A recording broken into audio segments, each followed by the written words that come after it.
बात है कि आखिर इंडिया ऐसा क्या प्रोड्यूस कर रहा है जो किसी और मुल्क के पास नहीं है। और कभी कभी यकीन कीजिए, अगर आपको किसी से नफरत हो, आप किसी को दुश्मन समझते हैं, तो दुश्मन को भी देख लेना चाहिए कि वो किस तरह तरक्की कर रहा है और आप लोग क्या कर रहे हो। जो है पराग अग्रवाल बेसिकली आईआईटी से पढ़ा हुआ है, Indian institute of technology. Indian institute of technology एक ऐसा इदारा है, बेसिकली ये मुंबई में है। इसको कहा जाता है Indian institute of technology Bombay.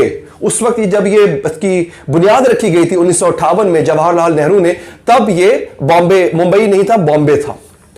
IIT एक ऐसा इदारा है जिसने पूरी दुनिया को बड़े बड़े इंजीनियर्स, इलेक्ट्रिकल इंजीनियर्स दिए हैं, बड़े बड़े मैकेनिकल इंजीनियर्स दिए हैं, सॉफ्टवेयर आईटी एक्सपर्ट्स दिए हैं पूरी दुनिया को। और अब आईआईटी ने जो है वो 2 सीईओज दिए हैं। सुंदर पिचाई भी आईआईटी का पढ़ा हुआ है और पराग अग्रवाल भी आईआईटी का पढ़ा हुआ है। पाकिस्तानियों जागो, हमें सिर्फ एक बात के फख्र है कि जनाब हमारी जो फौज है ना, वो दुनिया की 6ठी बड़ी तरीन फौज है। ये भी अच्छी बात है, फख्र करने वाली बात है, लेकिन क्या हमने इसी में गुजारा करना है कि हम लड़ बड़ा अच्छा लेते हैं भाई, और कोई काम नहीं करना हमने। हमारे यहां क्या हो रहा था, जिस वक्त पराग अग्रवाल आईआईटी का पढ़ा हुआ ट्विटर का सीईओ लगने जा रहा था, आज तो उसकी अपॉइंटमेंट हुई ना, चंद महीने पहले उसकी नॉमिनेशन आ चुकी थी। उस वक्त हमारे मुल्क में हमें पता नहीं था कि धरने हो रहे हैं। हम धरने दे रहे थे, इस्लामाबाद की तरफ लॉन्ग मार्च हो रहा था, ठीक है जी। और कहा जा रहा था जनाब कि आज मुल्क बंद कर देंगे हमारा, और हम तालिबान को माफीनामा देने के लिए उस पर काम कर रहे थे। वो क्या कर रहे थे इंडियंस, वो पूरी दुनिया पे राज करने के लिए तैयारी कर रहे हैं।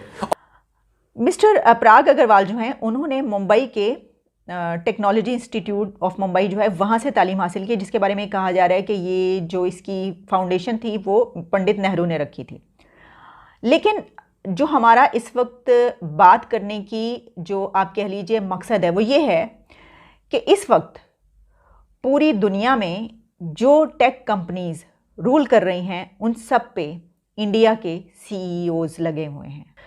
हमने इन्वेस्टमेंट जो की वो हमने की मदरसों में, हमने इन्वेस्टमेंट की है जिहाद में, सोच पैदा करने के लिए हमने इन्वेस्ट किया फंडामेंटलिज्म में, बुनियाद परस्त जो लोग हैं उनका जहन साजी करने में, और यही कुछ हम पढ़ाते रहे और इसी में जो है हमने इन्वेस्ट किया। हमने इन्वेस्ट टेक्नोलॉजी में नहीं किया, हमने स्पेस के कामों में कोई प्रोग्राम्स में इन्वेस्ट नहीं किया, हमने एजुकेशन में इन्वेस्ट नहीं किया। एजुकेशन बजट उठा के देख लीजिए तब से लेकर अब तक ज़रा कि एजुकेशन बजट हमारा क्या रहा है आज तक, और हमने कितनी प्रेफरेंस दी है अपने मुल्क में तालीम को, एजुकेशन को।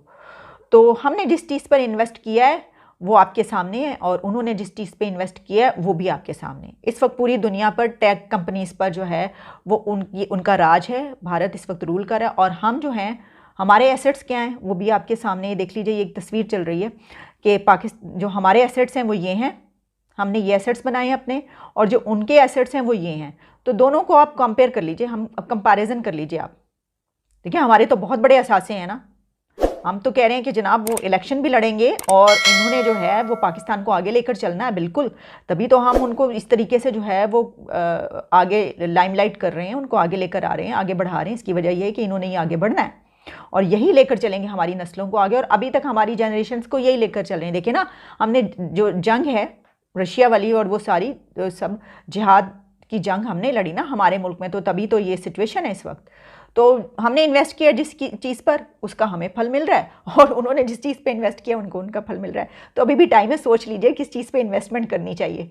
और आगे 50 साल के बाद अगर आप चाहते हैं कि हमारी भी जो अगली जनरेशन्स हैं 40-50 ईयर्स के बाद वो आगे दुनिया की तमाम हाईटेक कंपनीज़ जो हैं उनके ऊपर रूल करें, तो फिर इसके लिए एजुकेशन पर जो है इन्वेस्ट शुरू कर दीजिए, और जिस पे अभी हम इन्वेस्ट करते आए और कर रहे हैं उन पे इन्वेस्ट ना कीजिए। हम अदम कलदम ये जो सब चीज़ें हैं इन पे इन्वेस्टमेंट छोड़ दीजिए, क्योंकि इस पे जो है फिर यही हमें फल मिलेगा जो अभी मिल रहा है। कि हम करते क्या है पिछले 70 सालों में, वो कहां से कहां पहुंच गए और हम आज कहां पर खड़े हुए। और कभी जनाब अब हम सोच रहे हैं कि हम तालिबान को माफ कर दें, हम तालिबान के साथ मुज़ाकरात करके उनको माफी दे दें। हमने ये करना है, हमने वो सब नहीं करना। हमारे मुल्क में पेपॉल नहीं है, यानी इंडिया जो है वो डिजिटली कहां से कहां पहुंच गया। आपके मुल्क में अभी अमेजॉन तक नहीं आया यार। आप अमेजॉन पे चीज नहीं खरीद सकते, आप ईबे पे चीज नहीं खरीद सकते, आपके पास थर्ड पार्टी पेमेंट गेट्स में ही नहीं है। कहता है कि wonderful to watch the amazing success of Indians in the technology world and a good reminder of the opportunity America offers to immigrants. Congrats Parag. नीचे इलॉन मस्क लिखता है, सुनिए इलॉन मस्क ने इसी ट्वीट के नीचे रिप्लाई करते हुए क्या लिखा। वो कहता है USA benefits greatly from Indian talent. America को भारतीय टैलेंट से बहुत फायदा हुआ। और अमेरिका को पाकिस्तान से क्या फायदा होता है?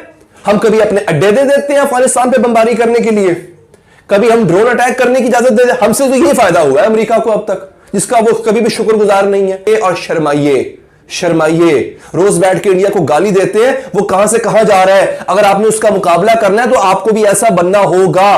ये आज वक्त है अपने गिरबान में झांकने का। हम अभी यही फंसे हुए हैं कि टिकटॉक बैन करना है या अनबैन करना है, फेसबुक को बैन करना है या अनबैन करना है। हम अभी तक यही फंसे हुए हैं दोस्तों।